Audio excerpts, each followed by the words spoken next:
வணக்கம் நண்பா. இன்றைக்கி நம்ம என்ன பார்க்க போகிறோம்னா வெத்தலை கொடி பதியம் போடுறோம். அதான் இன்றைக்கி நம்ம நண்பர் ஒருத்தர் கேட்டிருந்தாரு, வெத்தலை கொடி நமக்கு கிடைக்குமா, வீட்டில் நீங்கள் பதியம் போட்டு கொடுக்குறீங்களா அப்படின்ற மாதிரி கேட்டிருந்தாரு. இதுக்கு என்ன சிறப்பாக பண்ணி கொடுத்துர்லாம் அப்படின்ற மாதிரி நாங்கள் வீட்டில் இருந்த வெத்தலை கொடி எடுத்து அதை பதியம் போட்டு நம்ம நண்பருக்கு கொடுக்க போகிறோம்.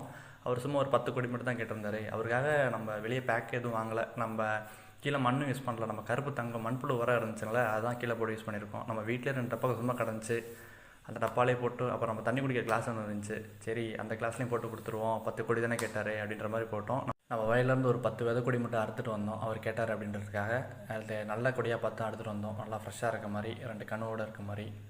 பாட்டில் கீழே தண்ணி வடிகிறதுக்கு ஒரு ஓட்டையை போட்டு கொடியை உள்ளே வச்சு நம்ம கருப்பு தாங்க தள்ளி உள்ளே போட்டாச்சு.